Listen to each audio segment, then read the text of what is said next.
We play and call it work.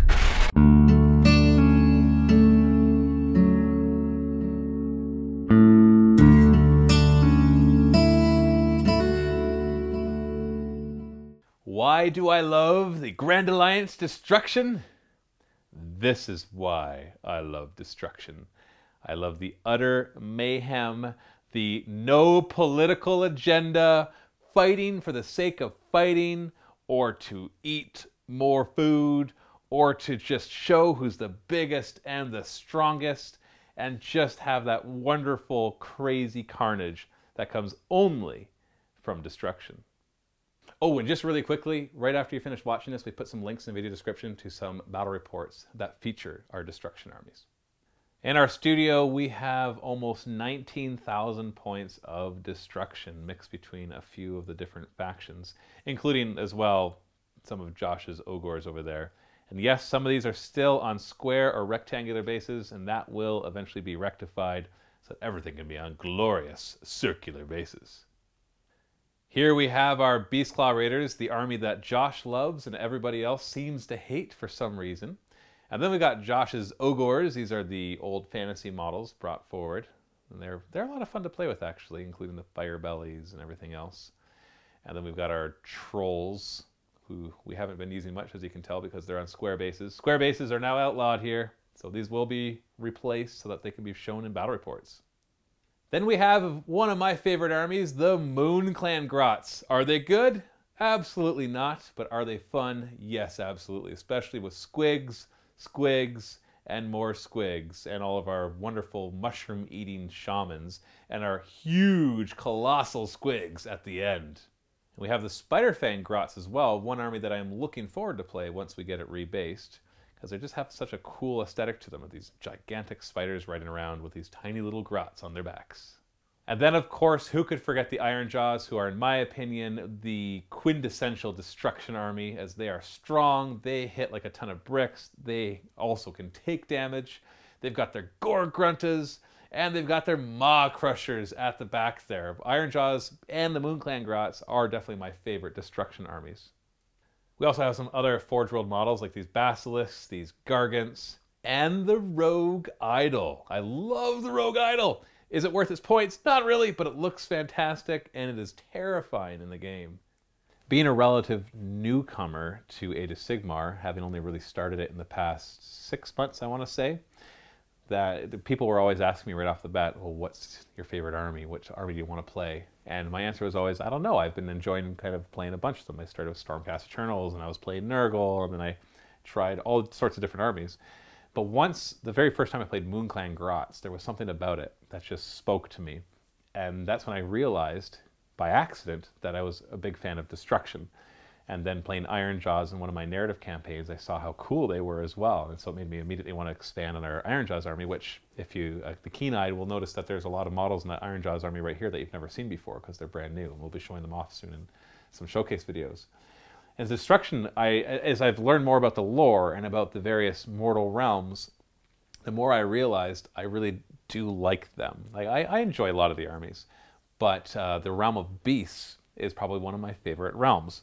Probably because I just love the savagery of it. I love the culture there, and I love that it's just basically Jurassic World essentially, with huge monsters going around and just threatening the villages always. So everybody has to live a very savage lifestyle for the most part. There's always the bastions of order, like the city of Excelsius and all that.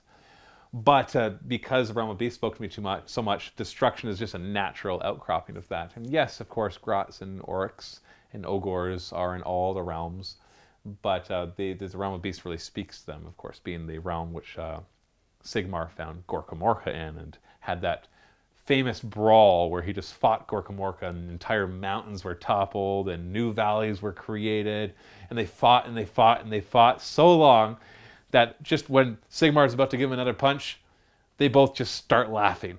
And that's how Gorkamorka joined Sigmar's pantheon. Like, that's just, like, there's no politics there. It's just Gorkamorka saw that Sigmar could beat the crap out of him, or at least that they were equally matched, and he appreciated that. He's like, I like you. I like the cut of your jib.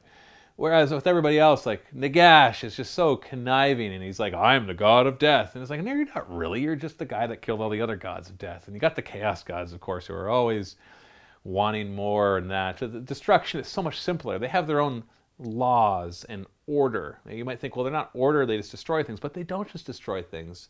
They have a purpose to their lives, even though that purpose is usually contrary to humans living very long. Like the Beastclaw Raiders don't just kill stuff, they're running away from their Everwinter.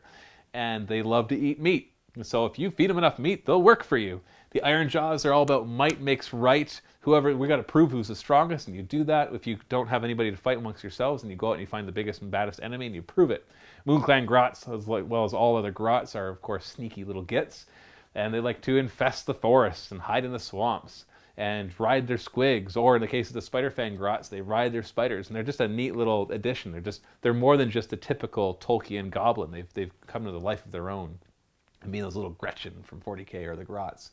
And they're just so simplistic in their mindset, which creates such a narrative backdrop to how you can use them. You can easily use them as enemies. You can also use them as the protagonists of stories. I could see an entire narrative campaign being around Hamathroa from one of our narrative campaigns, who is a mega boss who just can't be stopped, and he'll just keep going. And I can see that actually being interesting from his point of view. Whereas usually when you go from the bad guy's point of view, it's not as interesting. And so it just speaks to me. It probably also helps that when 40k, Tyranids were one of my favorite. And Tyranid, if you were to do grand alliances and you put order, chaos, destruction, and death, I don't know if death would work so much except for maybe Necrons, but Tyranids would definitely be in destruction, because they don't have an agenda beyond just consuming things. That's their agenda. It's very straightforward, makes for a great story and a great enemy, which is why I enjoy them so much. In particular, out of these armies, the ones I've played the most are the Iron Jaws and MoonClan Grots. I like their playstyle. Iron Jaws Allegiance abilities, allowing them to get those bonus attacks as long as there's nearby guys, getting bonuses to their charges, being able to fight sooner if they fight harder. Like if the harder they hit, the more they get to do that. There's rules such as the one that if you destroy a unit, then you can choose another unit that hasn't fought yet, and they get to fight right away, not in the normal sequence. And so they're just designed to show, it's like, yes, if we can pull off destruction, then Gorka Morka rewards us and lets everybody else have destruction. Whereas the MoonClan Grots are more sneaky, they're more about the large numbers, and cool shamans eating mushrooms to increase their abilities and enhance their, it's just, they're just messed up totally.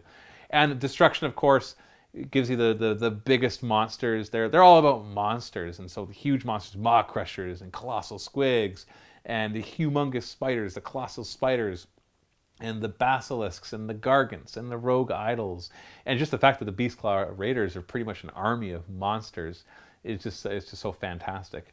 And unlike the other Grand Alliances, they seem to work together the best as well. Like Ogres and Orruks and Grots, they'll all work together if it's mutually beneficial. They'll also destroy each other if it's not mutually beneficial. So I just find them flavorfully in the lore are really interesting. I love the realm, which is most typically associated with them, the realm of beasts.